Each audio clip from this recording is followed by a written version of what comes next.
आज का हमारा टॉपिक है डिहाइड्रोजीनेशन। डिहाइड्रोजीनेशन का हिंदी मीनिंग होता है विहाइड्रोजीनीकरण। डिहाइड्रोजीनेशन मतलब रिमूवल ऑफ हाइड्रोजन मॉलिक्यूल। दूसरा वर्ड है dehydration, removal of water molecule. Hindi meaning है निर्जलीकरण, वाटर का रिमूव हो जाना। अगर आप डिहाइड्रेशन और डिहाइड्रोजीनेशन दोनों को फ्लो में बोलें तो दोनों की साउंड एक जैसी लगती है, मगर ये दोनों शब्द अलग अलग हैं। एक के अंदर हाइड्रोजन मॉलिक्यूल रिमूव होता है और एक के अंदर वाटर मॉलिक्यूल रिमूव होता है। तो डिहाइड्रोजीनेशन का मतलब है हाइड्रोजन मॉलिक्यूल का रिमूव हो जाना और डिहाइड्रेशन का मतलब है वाटर मॉलिक्यूल का रिमूव हो जाना। डिहाइड्रोजीनेशन मतलब हाइड्रोजन मॉलिक्यूल का रिमूव हो जाना, डिहाइड्रेशन मतलब वाटर मॉलिक्यूल का रिमूव हो जाना।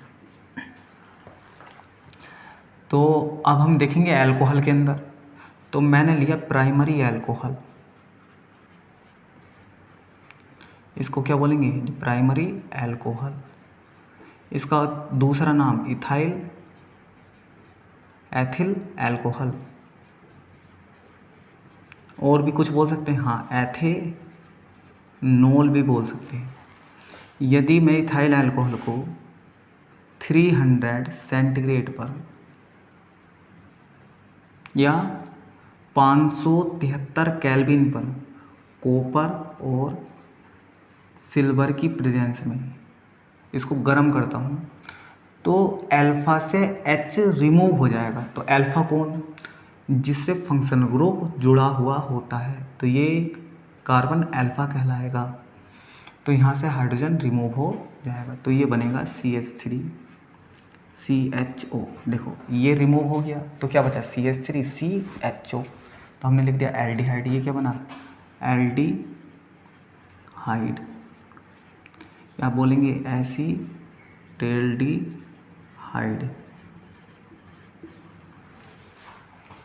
इतनी चीज़ देखने के बाद अब हम देखेंगे कि ये तो हो गया हमारा प्राइमरी अल्कोहल का। अब देखते हैं सेकेंडरी अल्कोहल के अंदर CH3CH3। देखो यहाँ से रिमूव क्या हुआ? H2। ध्यान देंगे यहाँ से रिमूव हुआ H2, तो बोलेंगे डिहाइड्रोजीनेशन हुआ। अब क्या सेकेंडरी अल्कोहल इस चीज़ को करता है? तो देखेंगे कि जैसे ही मैं इसके अंदर कॉपर और सिल्वर को डालता हूँ 300 सेंटीग्रेड तक इसको हीट करता हूँ, तो अल्फ़ा के पास सिर्फ एक H है और एक H फंक्शनल ग्रुप का, ये दोनों रिमूव हो जाएंगे। और अगर ये दोनों रिमूव हो जाएंगे तो इनके कार्बन ऑक्सीजन के बीच में बॉन्ड डेवलप हो जाएगा, तो बनेगा कीटोन। क्या बनेगा? कीटोन।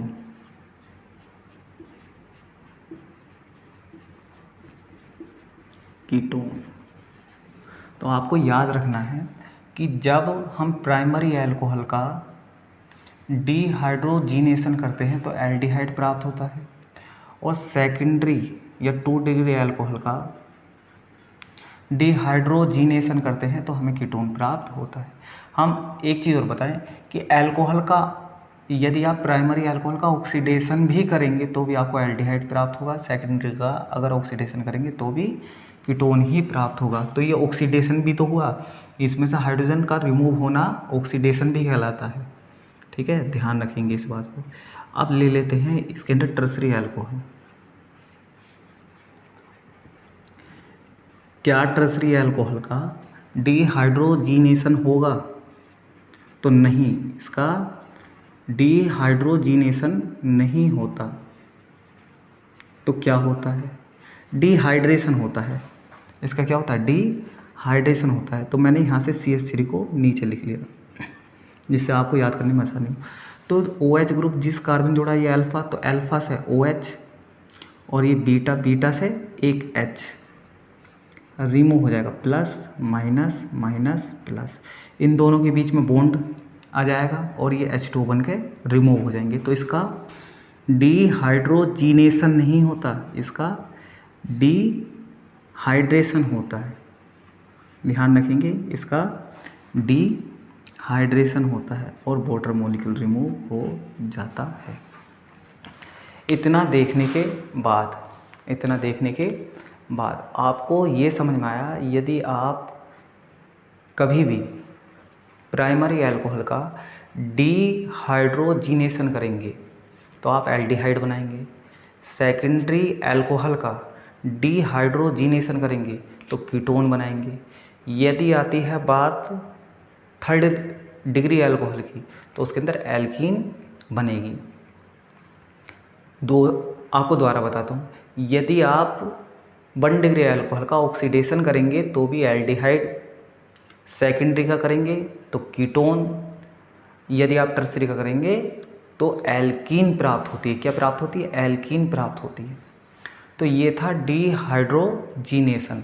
अब बात करेंगे डिहाइड्रेशन, ठीक है ना। डिहाइड्रेशन क्या होता है उसके ऊपर बात करेंगे।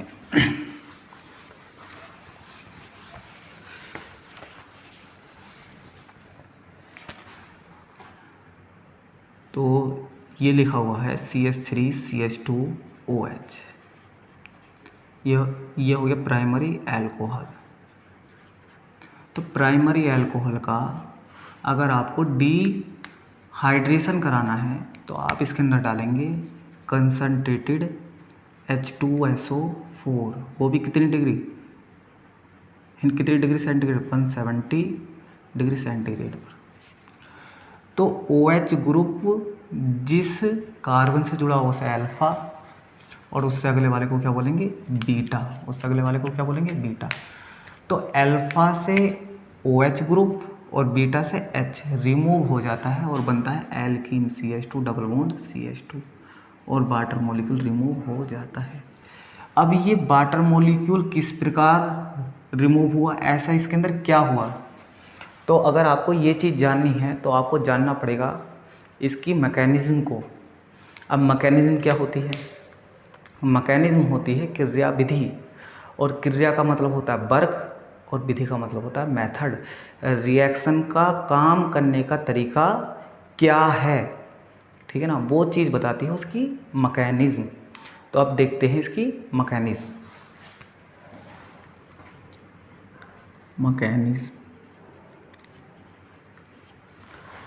तो सबसे पहले H2SO4 ब्रेक होता है। क्या होगा? H2SO4 ब्रेक होगा H+ आयन में, हम बोलेंगे प्रोटोनियम आयन में, और हाइड्रोजन सल्फेट आयन के अंदर। अब ये H+ आयन अल्कोहल के ऊपर अटैक करेगा, ये इसके ऊपर क्या करेगा? अटैक करेगा। तो C2H5, मैं इसको ऐसे लिख लेता हूँ, CH3 single bond CH2 single bond OH। तो हमें मालूम है कि ऑक्सीजन का atomic number 8, outer most shell में इलेक्ट्रॉन होते हैं 6, तो 6 होंगे, तो 1 इलेक्ट्रॉन इधर दिया होगा, 1 इलेक्ट्रॉन इधर, तो बचे कितने? 4, 1 2 3 4। तो ये 2 लोन पेयर बचे इसके ऊपर। इसके ऊपर कौन अटैक करेगा? H+ अटैक करेगा।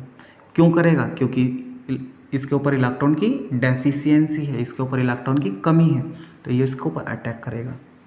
अटैक करेगा तो यहाँ से इलेक्ट्रॉन ले लेगा, ऑक्सीजन के ऊपर इलेक्ट्रॉन की डेफिशिएंसी हो जाएगी, इलेक्ट्रॉन की कमी हो जाएगी, और ये बनेगा oxonium ion, CH3 single bond CH2 single bond OH और H, ऑक्सोनियम आयन।